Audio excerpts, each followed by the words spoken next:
what is, when you're talking about the Old Testament, what nation is really the center of attention? I mean, that's Israel. All right, that's Israel. And I've got a few verses I want us to look at. We're going to start all the way back there and talk about nations and the forming of nations a little bit, and before we get into the history of the United States or America. So Genesis 18:18. I'm going to hand out a few verses here. Who give me a hand, and I'm going to pass them out. Give me a hand, and I'll give you a verse. All right, Miss Cynthia. Genesis 18:18. Somebody else. All right, Tommy. Deuteronomy 28:1. Miss Ann, you had your hand up. All right, get Isaiah 52:10. All right, Lynn and Lynn. All right, Acts 17:26. Well, let's get that first group first. Let's get, and I've got another grouping, but let's do those first. All right, but really, Israel is the central nation in the Old Testament, and when you get into the New Testament, you have Israel not necessarily falling off the scene, but you have Israel being scattered, and they're scattering, taking the gospel with them, right? And when that scattering, they're not only going to Israel, but they're going out from Israel to the rest of the world. You see that to other nations. But I want to. There's this movement today that, at least in some minds, that countries shouldn't have borders or anything like that. But I want to show you how. Look, even God gave Israel borders. This is the land that you're to occupy. We're not going to look at that one particular, but there are borders and there are other nations, and there's reason behind all of that. When you're thinking about the Old Testament, there are other nations that are mentioned, and I'll just throw out a few, and it should ring a bell with you. But what about Egypt? Could we say that Egypt was a heathen nation? Could we say that God used Egypt? Okay, so God uses whom he will. He raises up whom he will, and he takes down whom he will. And whoever's in power is because God has ordained it. And there are different nations that God has ordained. Let's go a little further ahead in time. What about Babylon? Was Babylon a heathen nation? I mean, Israel fell captive. I mean, they were destroyed. Jerusalem was destroyed by Babylon. Did God use Babylon? He did. Even in the Daniel, when you're talking about Daniel, you remember the statue. It goes from Babylon to the Mede and Persian Empire, and that was another world empire, not an Israel, but a Gentile. And then you go on and you have the Greek Empire, Alexander the Great, all that's mentioned in that statue, and then you have the Roman Empire. Now, when you get to the New Testament, you have basically one world power. I mean, one that is dominating most of the known world, and that is who? That's Rome. So anywhere you go, Rome has a garrison there. Rome has its iron fist there, usually. All right. So, it occupied continents. Really, they had Europe. They had some of the Middle East. They had Northern Africa. They had, so there was continents involved in that whole empire. So over the course of the Old Testament and even into the New Testament, you see these distinct nations and these distinct world powers that God allowed to be. All right, this is all part of the plan. Now, Israel, God's purpose for Israel was for him to make himself known to them and through them to the world. If you remember the time when Joshua Joshua was leading Israel across the Jordan River. Remember that? And the first city they come to, anybody remember? Trivia question. What was the first city? Jericho.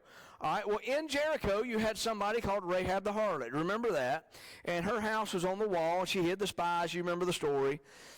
And she tells the spies this. She said, "We've heard what your God has done. He's a God above everything. You know, we've heard what he's done, and our hearts have melted because of what your God has done for you."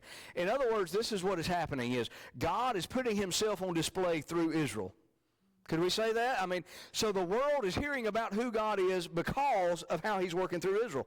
And that's what he's done with Israel, all right? And that's the nation of Israel. But let's read a few verses here. Genesis 18:18. Who had that one? Okay. Seeing that Abraham shall surely become a great and mighty nation, and all the nations of the earth shall be Okay? Who's going to be blessed because of Abraham? All the nations. Now, what is that referring to? What is that blessing referring to? How he's going to bless all nations? Huh?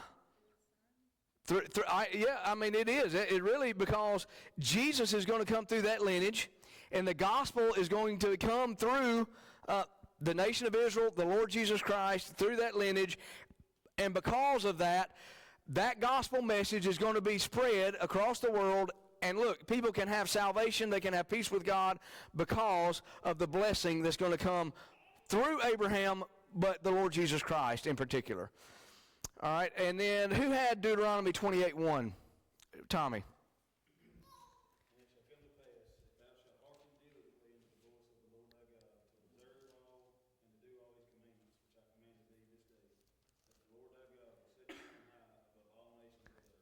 Okay, so again, he's differentiating between Israel and all other nations. You see that? I mean, there's a difference there. There's the distinction.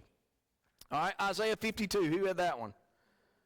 Okay, Isaiah 52:10. The Lord hath made bare his holy arm in the eyes of all the nations, and all the ends of the earth shall see the salvation of our God. Okay, that was his purpose. That's what, to see the salvation of our God. And we rehearsed that already. Who had Acts 17? One of you guys. Okay, 17:26. And hath made of one blood all nations of men, for to dwell on all the face of the earth, and hath determined the times before appointed, and the bonds of their habitation.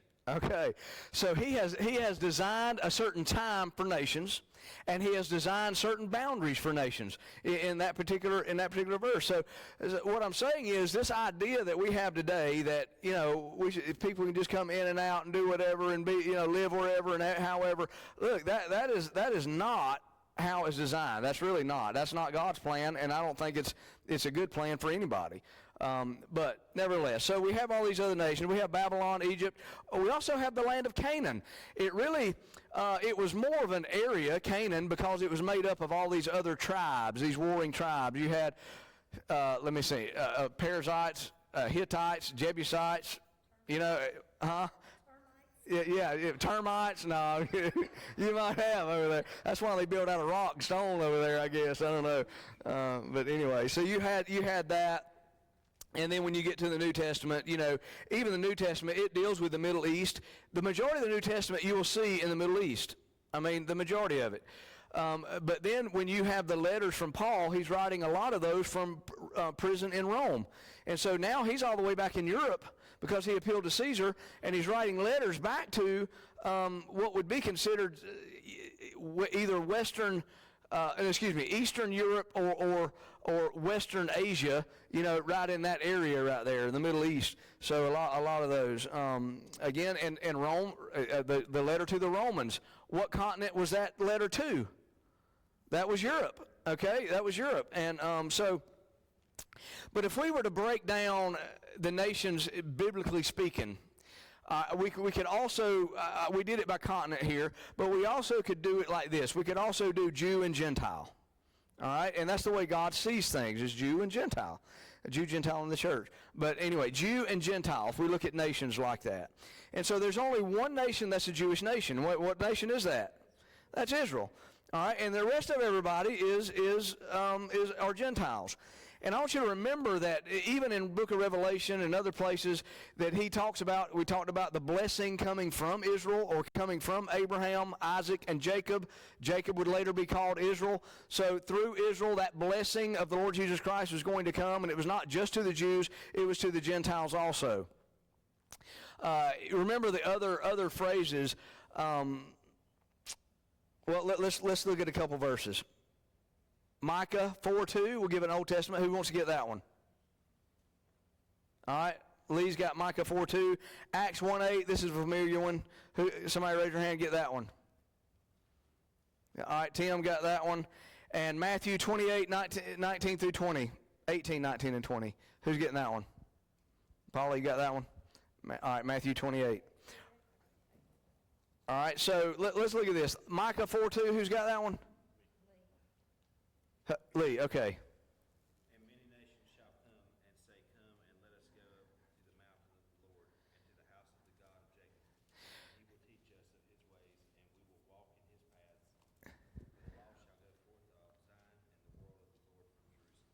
All right, this is a prophecy, and he's saying that, look, many nations will come and worship the one true and living God. That's basically what it's saying right there. Now, what is he referring to? There are other nations. Now, would you say that there are other nations that worship the one true and living God as a whole? You know, I think the United States does you know, we're at a teetering point here, in years past, has the United States been a nation that worshiped God? And so this is a prophecy saying that, hey, it is not just for the Jews, it is for other nations to worship the Lord God. All right, who had the other one? Acts 1:8.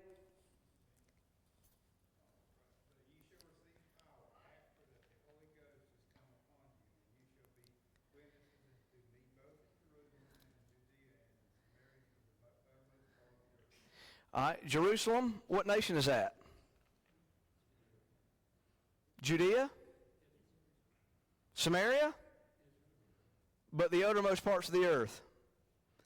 That's everywhere else, right? All right, so again, the gospel is for who? It's for everyone. And he's talking about nations here. I mean, really. All right, Matthew 28:18, 19, and 20. And Jesus came and spake unto them, saying, All power is given unto me in heaven and in earth. Go ye therefore and teach all nations, baptizing them in the name of the Father, and of the Son, and of the Holy Ghost, teaching them to observe all things whatsoever I have commanded you. And lo, I am with you always, even unto the end of the world. Again, into all nations. It says it again right there in the Great Commission. You go to all nations. And you will also see when you're reading in the New Testament, it will say stuff like every tribe, tongue, and nation. Remember that? When we're gathered around the throne, it makes mention of that. Every tribe, every tongue, every nation. All those are always mentioned. So there is a distinction. I want us to understand that. There is a distinction between nations. There's a distinction between Israel and other nations. And then there's also a distinction between other Gentile nations. Okay. So having said that, and God raises up nations and takes nations down, that's his prerogative. And he works that according to his plan. Did he raise up Egypt for a purpose? Is Egypt a great power now? But back then, was it? Babylon, was it raised up for a purpose? Did they fulfill that purpose? Are they a great power now? I mean, you know, so in Rome, was Rome raised up for a purpose? Did they fulfill that purpose? Are they a great power now? And so God raises them up and brings them down in his timing, but they have and he sets the boundaries for those nations as well. All right, so let's move forward. And so most of what we have in the Bible, it deals with Europe, Asia, and Africa. Could we say that? There's the Middle East that's kind of in between that we kind of call Middle East, but nevertheless it's Europe, Asia, and Africa, the continents.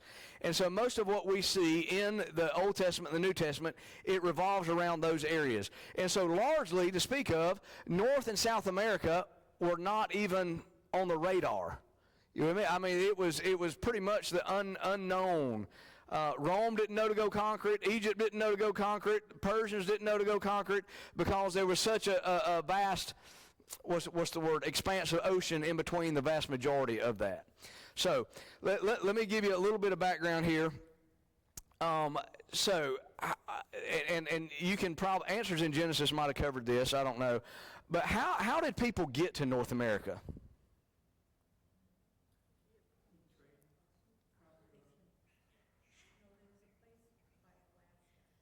Okay.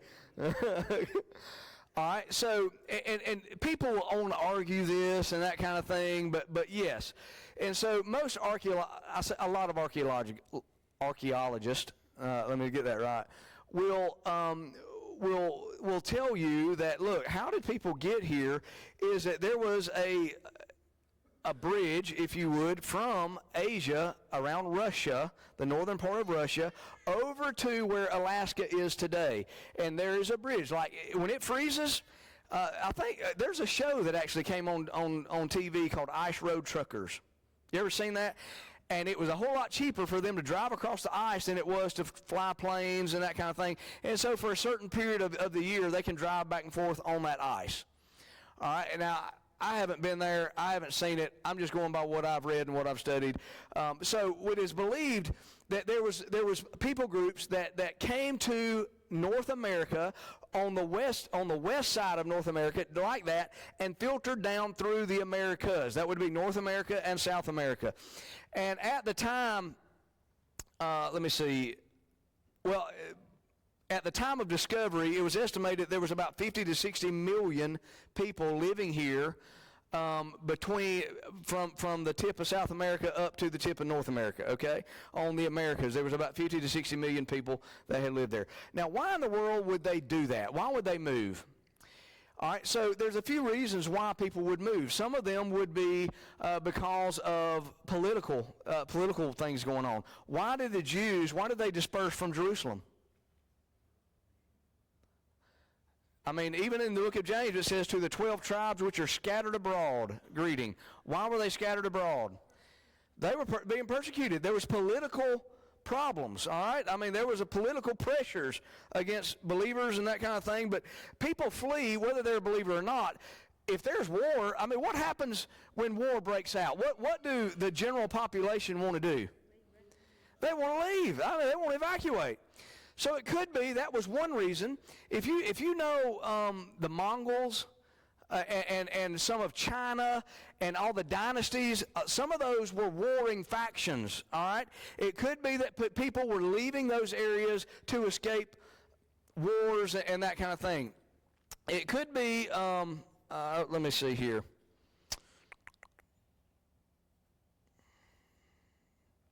Well, I had my list, but I don't know where it went. Okay, it could also be for population reasons. What happens when it gets overpopulated somewhere? Have you ever been to somewhere like India? I mean, there are millions and millions and millions of people living in little tiny areas that just on top of each other. I mean, it's unbelievable. How many's been to New York before? And you think that's crowded? There are other places that are more crowded than that. And I'm just saying, so some people can leave because of population density. Man, I got to get out of here. I got to do my own thing. So it can be that. It can be the political structure. It can be any of that. It could be that people just want to explore. Some people do that. Now, that's on the other side of the North America, the western side, right? Now, they had filtered down in between, even over into the eastern side, the Indians or Native Americans that we call them, and there were even different factions of those, like Indians. We have Inca Indians, we have Aztec Indians, we have Cherokee Indians, we have Sioux Indians, we have Blackfoot Indians, we have Flathead Indians, we have, all those kind of things, and there were different factions within the United States. So here, that's essentially the way most people think that they got here, was through that land bridge or through that ice bridge from Asia to North America. All right. That was still unbeknown to Europeans. All right, still unbeknown. So there were some people, a group of people that probably got well known, and there's actually I have not watched these shows, so I'm not endorsing any shows, but there's a Viking show that has been on recently or something. I don't know the name of it or anything, and you see like Norsemen and Vikings, you see that. Well, these people were seaworthy. They were seafaring people, and they were very violent people, and they would go to other areas just to pillage and plunder and overtake and steal. That was their lifestyle. All right, so you had people like from Norway, Denmark, and Sweden, and again, they could have been trying to expand for the same reasons, political, or just profit, or whatever, just expansion. It could have been any of that. So they started expanding more toward the west. All right, what is the west of Norway, Sweden, Denmark? What is west of there? Huh? Well, not quite North America yet. All right, but we have Iceland and Greenland. All right, you've heard some of that in talks here recently. Greenland, Trump's been trying to acquire Greenland or whatever, And but anyway, so you had that, and they began to migrate over. Some of the Norsemen and some of the Vikings. You've heard these stories. Now, now let's go back to the religious side of it. When you go to the Indian side, would you say they were monotheistic or polytheistic? Huh? Did everybody know what that means? Raise your hand if you don't know what that means. Okay. All right. Monotheistic, mono is one God. Monotheistic, polytheistic is many. Many gods. Okay, so you have, so the Indians, would they be many gods or one God? They had many gods. They worshiped the sun, the moon, the stars, the skies, the tree. They worshiped lots of things, okay? And then, all right, so now let's go to the Norsemen or the Vikings. Were they polytheistic or monotheistic? All right, let me give you a hint. Hold on, I wrote their names down. Yes, Thor is one of them. Odin, Frey. There was different gods, and you see some of these even in movie titles and things today. All right, those Viking gods, Thor and Odin and all that kind of stuff. So anyway, so here you have these people who were polytheistic. You have the other people that were polytheistic, and now they're occupying North America and South America, and now they're starting to occupy. Now the Vikings are starting to occupy Greenland and Iceland. Okay, now. One name that I'm going to throw out here, and let me just say that this is, the Vikings were known for their violence. All right, that's what they were known for. That's what they were noted for. That's what their reputation was about. If you saw Vikings coming and they were coming to your village, you might as well hang it up or you tuck tail, and run. So the gospel, all right, there were some missionaries that came to Norway, Sweden, Denmark, and began to win some of these kings, actually. And so some of these kings, and I'm going to give you, let me find his name here. Olaf the First.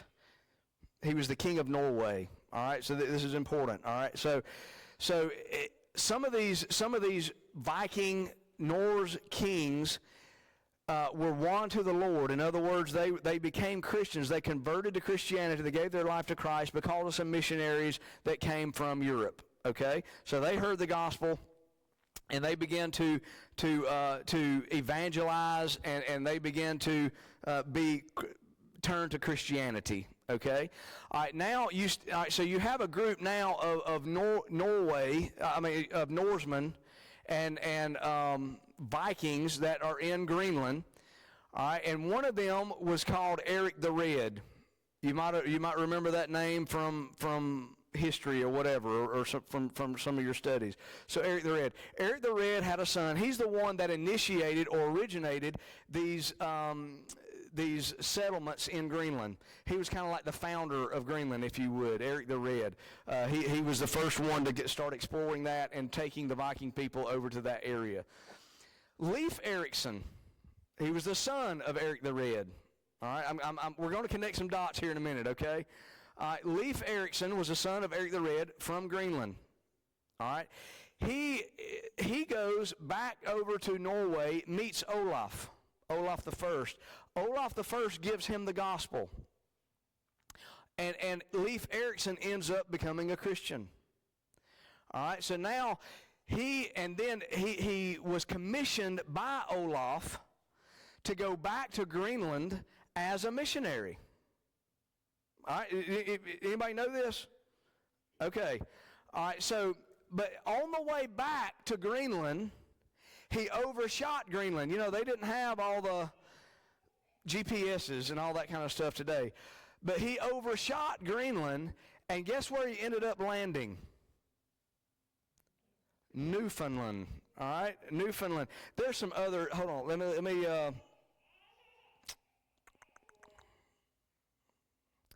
Labrador Island, Newfoundland. And there was another one. I don't know that I wrote that down. Baffin Island. He described three distinct places, and they think those are three places. But all those are kind of connected to, guess what? North America. And you know how we always said that Christopher Columbus is the one that discovered America? Well, really, Leif Erikson discovered it 500 years before Christopher Columbus did. And I think I'm going to be gone next week, but Glenn is going to be teaching on Christopher Columbus a little bit. All right, so, but nevertheless, so Leif Erikson, he makes it over to and discovers the New World.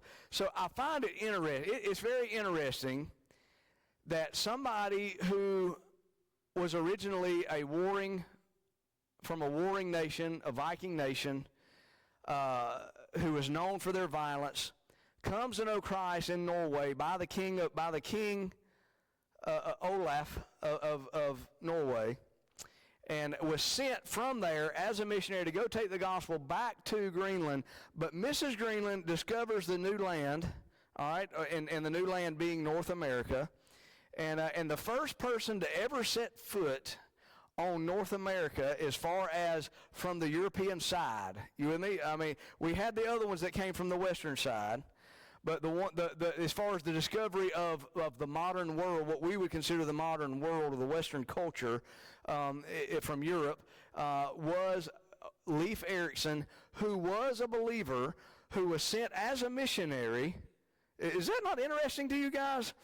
Okay, and so that was the discovery of America. All right, that was the discovery of America by Leif Erikson, who was a missionary sent by King Olaf of Sweden. All right.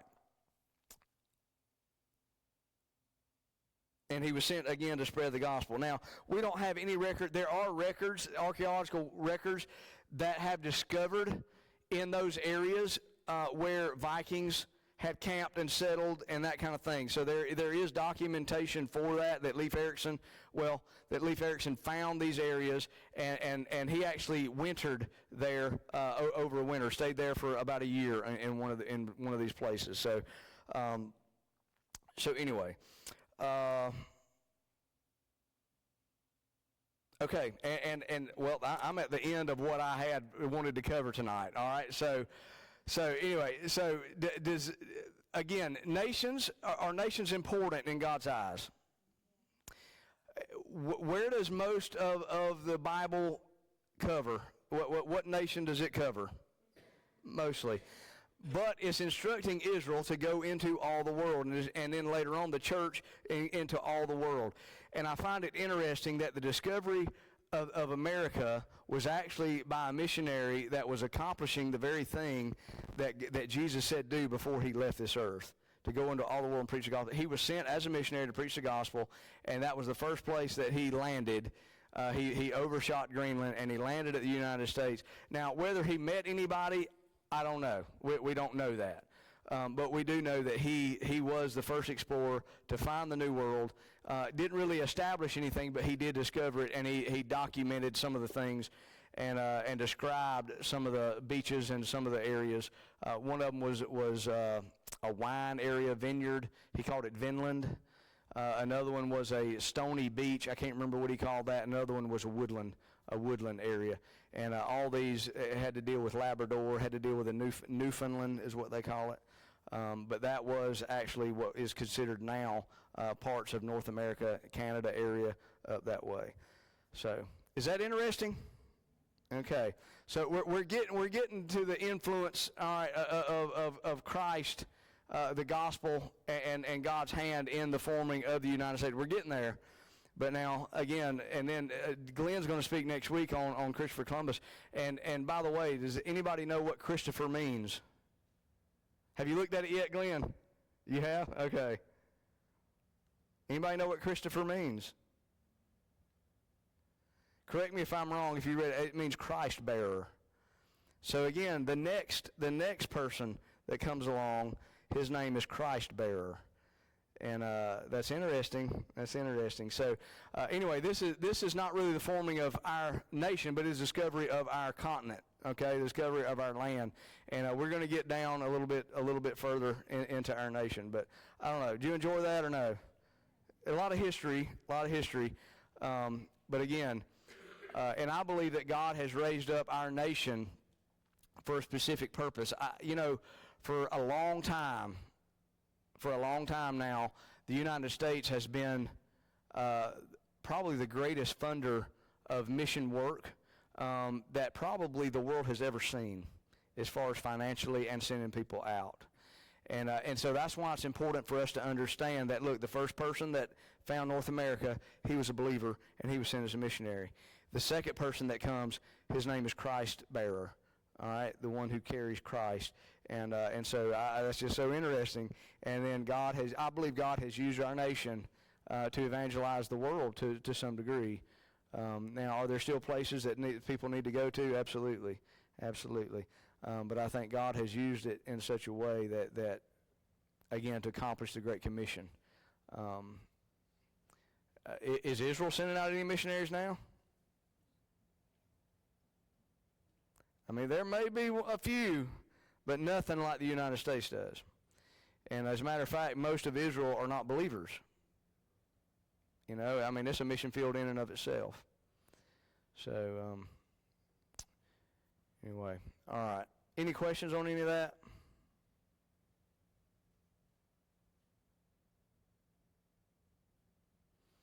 All right, what names do you remember? Huh? Leif Erikson? What was his daddy's name? Eric the Red. Okay. Some of this ought to be, I don't know, some of us, you know, you might remember some of that from history in school. Okay, yes. This was around 1000 A.D., about 500 years before Christopher Columbus. When he actually discovered the Newfoundland, it was around 1000 A.D. Yeah, did I say something funny? Eric the Red, was he redheaded? I'm assuming, I'm assuming. But really, you know, when you go to that portion of Europe, you know, a lot of redheaded people. That's where they come from. You know, is that area up there? You have, oh goodness, not Italian. What's the word? Irish. That's the word. Irish people and things like. You know, it's interesting. If you go to Israel, you will see. You know, it talks about David being redheaded. And if you go to Israel and get to you will see some redheaded Jews there, but the red is not like strawberry, you know, like some of the stuff that we see. It's more like maybe Cynthia's color. It's more like that right there, like a deep dark brownish red. You know what I mean? Yeah, kind of more like that. But you can tell there's something different because most of them will have like jet black. You know, jet black hair, but then you'll have a few of them that have that red tint to it.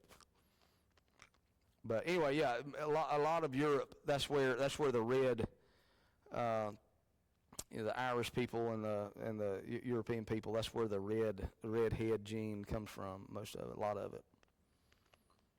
The red that we know. You know, that bright red. So, all right. Anything else? Well, I thank you for your attention. All right, and again, I told you there's going to be a lot of history, and I hope that it's clear enough. Did everybody follow what I was saying? Sometimes when you're talking about, you know, remember there's going to be Indians involved in this. I told you how they got here. All right, and then you got Europeans, and they're going to be involved in this, and there will be a meeting here coming up. All right, so okay, all right. Well, at what time is it? We're about 15 minutes early, so look, give them time to finish all their stuff downstairs and